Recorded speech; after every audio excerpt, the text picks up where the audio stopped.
Hello everyone. आज हम Paytm, जिसको 197 कम्युनिकेशंस भी कहा जाता है स्टॉक मार्केट में, आज हम उसका एनालिसिस करेंगे। जो जून क्वार्टर के रिजल्ट आया है वो डिस्कस करेंगे। फंडामेंटली वो जो बुक्स है उसकी तो बुक्स कैसी है वो भी चेक करेंगे, और ओवरऑल जो स्टॉक मार्केट में जो प्राइस एक्शन है वो क्या हमें बताने की कोशिश कर रहा है, और प्राइस एक्शन कैसे है और फ्यूचर में क्या हो सकता है उसके बारे में भी हम डिस्कस करेंगे। क्विकली हम स्लाइड्स में आते हैं एक बार। सो इस बार जो रेवेन्यू फ्रॉम ऑपरेशन है वो 28% ईयर ऑन ईयर बढ़ा है, और जो प्रॉफिट आफ्टर टैक्स है पैट है वो 79% ईयर ऑन ईयर बढ़ा है, और जो एबिटा है वो भी इनका 203% बढ़ा है। तो उनका रिकॉर्ड हाई है जब से वो आई है कंपनी तब से।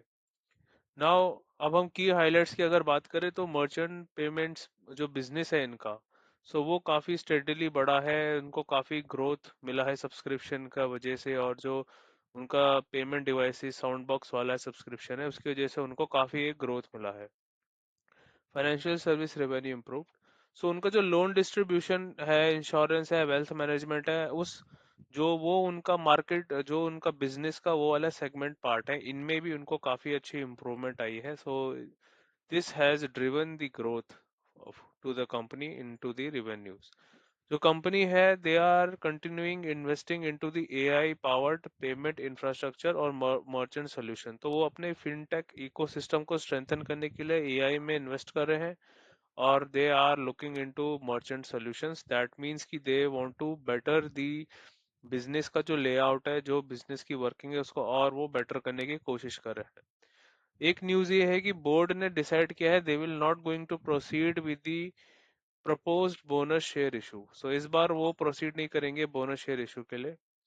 पेटीएम ने जो ये न्यूज आया है क्वार्टरली का, इसको पॉजिटिवली लिया है, 3% ये बढ़ा भी है after the results. Management they are remain focused on profitable growth. इसका मतलब ये कि जो स्टेप्स जो एक्शन वो लेंगे, और वो एक्शन लेने से जो उनको एक्शन से जो भी action that will be driven towards making more money, that will be like keeping the books green, तो वो चीज वो लेंगे। कई बार कंपनीज होती है वो थोड़े रिस्क वाली चीजें कर लेते हैं जिससे उनकी एक फ्यूचर ग्रोथ रहे, लेकिन पेटीएम के लिए बड़ा क्रूशियल है ये होना। वो आगे हम एक बार डिस्कस करेंगे ऐसा क्यों है। क्विकली हम बुक्स में आ जाते हैं, एक बार बैलेंस शीट चेक कर लेते हैं। तो 91,000 करोड़ की ये कंपनी है, काफी बड़ी अच्छी कंपनी है, इसका वैल्यूएशन बहुत ज्यादा है। स्टॉक का पी 113 है, तो स्टॉक का पी काफी हाई है। अगर आप देख सकते हो 100 क्रॉस है, that is way too much. अगर हम आपका ये बात करें आपके क्वार्टरली रिजल्ट्स की, तो क्वार्टरली रिजल्ट जो है 27.6% क्वार्टरली बढ़ा है, और आपका जो नेट प्रॉफिट भी देखा जाए वो भी पहले से बढ़ा हुआ है। ईयर ऑन ईयर की बात की जाए तो पहले से ज्यादा ही है, ये 22% पहले बढ़ा था, अब ये पिछले साल से भी ज्यादा है, अभी चल रहा है। और आपका जो नेट प्रॉफिट है वो भी पहले से ज्यादा है। एक एरिया जो बहुत ही देखने लायक है और बहुत ही एक डिफरेंट पिक्चर ला रहा है ये बैलेंस शीट को देखे, वो है कैश फ्लोज। जो कैश फ्लो है ऑपरेटिंग एक्टिविटी का वो नेगेटिव काफी ज्यादा है। कंपनी 2015 से जब से आई है वो नेगेटिव कैश फ्लो में रही है। इसका मतलब they are not generating cash from the business on the net, मतलब नेट में वो कैश उनके पास आ नहीं रहा, उनसे जा ही रहा है। और 2023-24 में वो प्लस थे, 25 और 26 में अगेन वो नेगेटिव है। ऐसा तभी होता है जब आपके वर्किंग कैपिटल ज्यादा होते हैं। अगर मैं इसको एक्सपैंड भी करूं तो देखने की कोशिश करेंगे तो यहाँ पे वर्किंग कैपिटल में ज्यादा खर्चा हुआ है, मतलब इनके बिजनेस को चलाने में इनको ज्यादा पैसा लग रहा है, और रेवेन्यूज वगैरह से इतना पैसा उनको वापस नहीं आ रहा जितना वापस वो लग रहा है। सो अब हम एक बार चार्ट्स में जाएंगे और वहाँ थोड़ा डिटेल में डिस्कस करेंगे। तो जब से कंपनी का आईपीओ आया था वहीं से उसने गिरते गिरते लो लगाया था, 83% डाउन हुई थी कंपनी। और आज की डेट में अगर देखा जाए तो कंपनी का जो वो है कि आईपीओ से क्या परफॉर्म किया, वो 28% डाउन है। तो यहाँ से पहले से तो इम्प्रूवमेंट है, वो 80 से फिर 20s में आ गया, दैट इज इम्प्रूवमेंट। बट ये पिक्चर ये दिखा रहा है कि जो उसका आईपीओ जिस रेट पे आया था वो रेट हाईली ओवर वैल्यूड था। आपने देखा होगा कि पीई रेशियो भी उसका 100 से ऊपर था, एंड बुक्स भी उसकी नेट कैश फ्लो नेगेटिव ही है। जिस वजह से बिजनेस को बहुत ही ज्यादा ओवर वैल्यूएशन मार्केट ने इसको चीज को देखा, और इस चीज पे रिएक्ट किया, और उसने यहाँ पे दिखाया कि उसका प्राइस की वैल्यूएशन काफी डिक्रीज भी हुआ। डिक्रीज होने के बाद अब वो जो है एक स्टेडीली राइज किया है, जो लो लगाया है उससे ऊपर गया है। अगर मैं यहाँ पे इस चीज को देखूं, सो यहाँ पे ये ऊपर की तरफ एक तरीके से चल रहा है, ठीक है, एक ट्रेंड पे चल रहा है। और ये जो प्राइस एक्शन है ये काफी अच्छा है, टेम्पररी वाला अगर देखा जाए, और ऊपर की तरफ चल रहा है। यहाँ पे अगर आप देख सकते हो तो जो लो लगाया था उससे एक तेजी के ऊपर गया, एंड लो से ये अपना गया था ये 239%, क्योंकि बहुत बॉटम लगा दिया था, काफी नीचे गिर गया था। यहाँ से इसने करेक्शन किया था, और करेक्शन भी जो था वो आपका था 39% का। फिर again without waiting for anything ये काफी ऊपर गया यहाँ से, और यहाँ से इसने कंटिन्यू किया, और यहाँ से एक हाई लगाया इसने 110 का। उसके बाद ये फिर नीचे आया, इसने करेक्शन किया, और इस बार इसने प्राइस वाइज तो किया, थोड़ा टाइम भी इसने स्पेंड किया।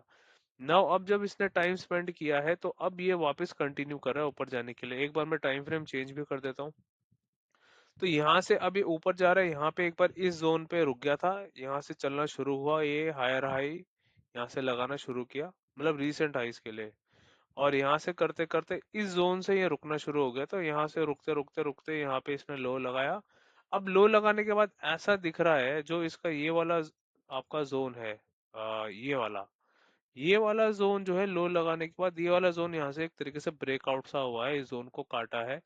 और यहाँ से करते करते जो रीसेंट हाई था यहाँ को एक बार टेस्ट किया, और इसको भी यहाँ से ब्रीच कर दिया गया है।